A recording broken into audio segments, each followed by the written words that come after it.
I get to bring this up every 8 years, and I'll keep it to my 15 minutes. So we keep changing leadership in Wisconsin every 8 years. And so looking way back, some of course before my time, when Tony Earl was in, and part of my lecture every 8 years is don't take political parties for granted. You need to go after individuals, particularly your legislators. When Tony Earl was in, he had a very anti-Amtrak Secretary of Transportation who made the famous comments that it outlived its time and it was, time to go away. And of course, that was a Democratic administration. Then Thompson got in. He happened to be a Republican lawyer with a school teacher wife from Elroy, Wisconsin, which was a railroad town once upon a time, big railroad town. And he didn't know a lot about rail, but the first Bush president put him on in the Amtrak board governor's slot. So we had an interesting time of going down right after his appointment, spending part of the day with him and briefing him on passenger rail. And of course, he became an all-time advocate. A later president, in this case a Democratic one, Clinton, put him in as chairman of the board of Amtrak. So again, we were learning that we would never take anything for granted. Following that, his lieutenant governor was in briefly as governor, Scott McCallum. We were meeting in Hudson for a fall meeting, and the man who had been appointed Secretary of Transportation on a Friday met with us on a Saturday as our principal speaker, driving up to Hudson. Then the spring meeting that followed, we had switched political parties again, and at that point, Jim Doyle had gone in, and we ended up with like an assistant to an assistant to an assistant. I'm not being wholly sarcastic. And the Dells at our meeting, who started his speech off by saying, well, rail passengers not going to be as high a priority in our administration. And he enumerated 3 things they might work on, and they were all in the 3 southeast Wisconsin counties. And then we got lucky. I read in my county board magazine that Doyle had appointed mainly lawyers that he was familiar with, because I had known him before that in his private practice, to different leaderships. But he put in a Secretary of Transportation, Teamsters Union employee from Milwaukee. Milwaukee. I thought, uh-oh, going to go real low now. And of course, Milwaukee was a breath of fresh air, and he worked very hard.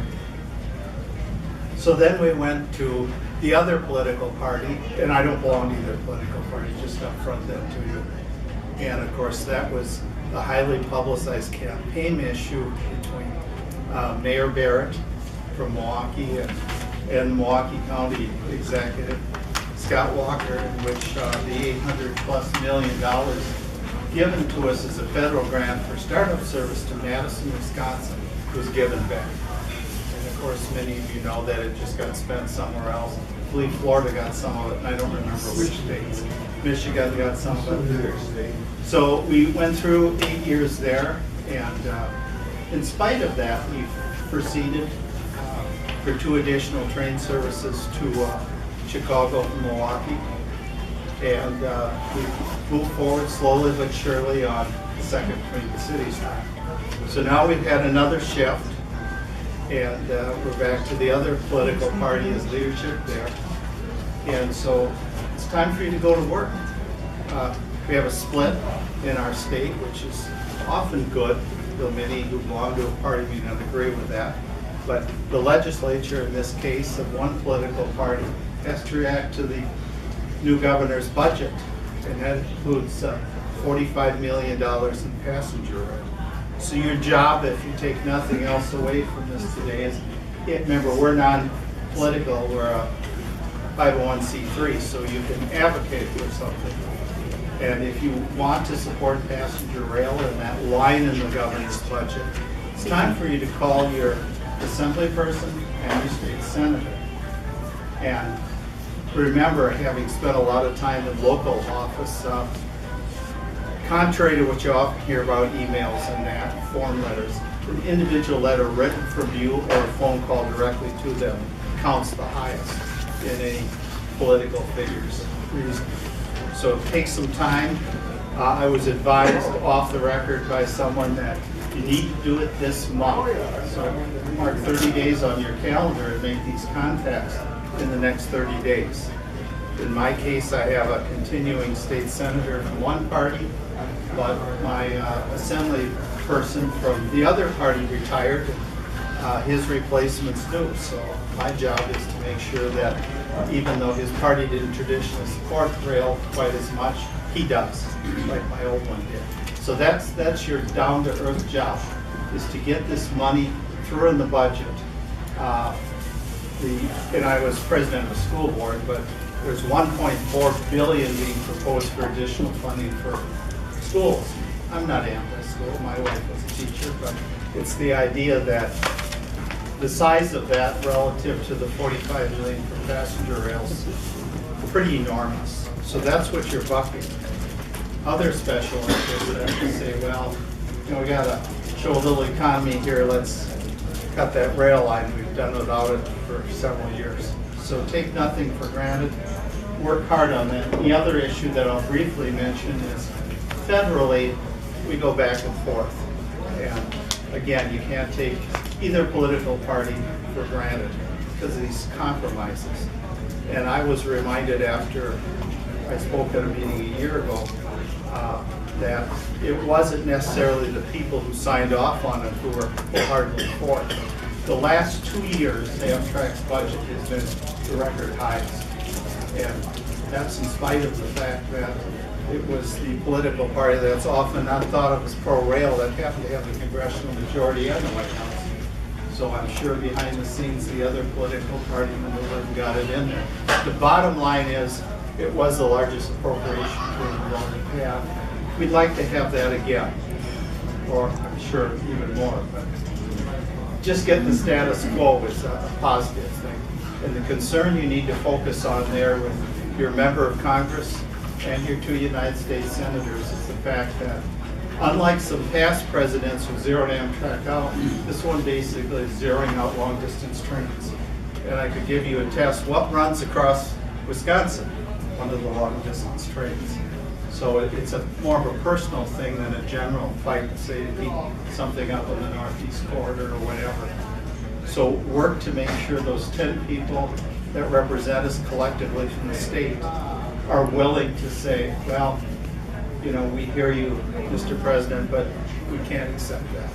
And remember to always be respectful. The last few years, the political infighting in this country has gotten very disrespectful. I even pick it up on public radio where when a commentator favors one party or another, all of a sudden they'll use the office holder's title when they're talking about one and just call the other by their last name. It's that far.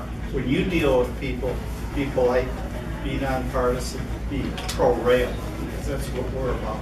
And I know all of you have got other things in your life that interest you, that are important to you, and that you be talking to politicians about. But you're here because you're part of the Wisconsin Rail Passenger Organization. And we advocate expansion. But our number one principle for us right now is to get the second train daily each way from the Twin Cities to Chicago via Wisconsin, via Milwaukee. We need that for business travel. We need that for a lot of things. The Empire Builder historically has had the highest person mile per train mile in Amtrak's entire fleet. I don't get those numbers anymore. I'll have to talk about that. In other words, it's been a big success. The problem with success like that is they don't really enthusiastically want someone running from Milwaukee to La Crosse when they can sell a seat a lot longer distance. So we need that second train.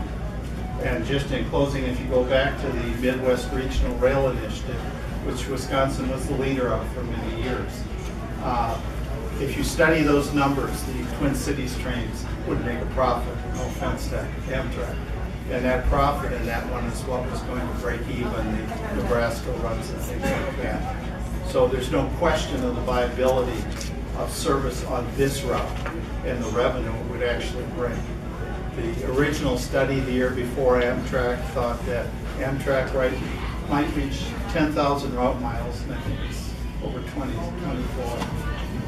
On which route? Oh, The in total. terms of the network, we're at 21. 21,000, so it's double this original study. But in that original study, one of the few routes that had more than one train a day was Minneapolis, St. Paul to Chicago via Milwaukee.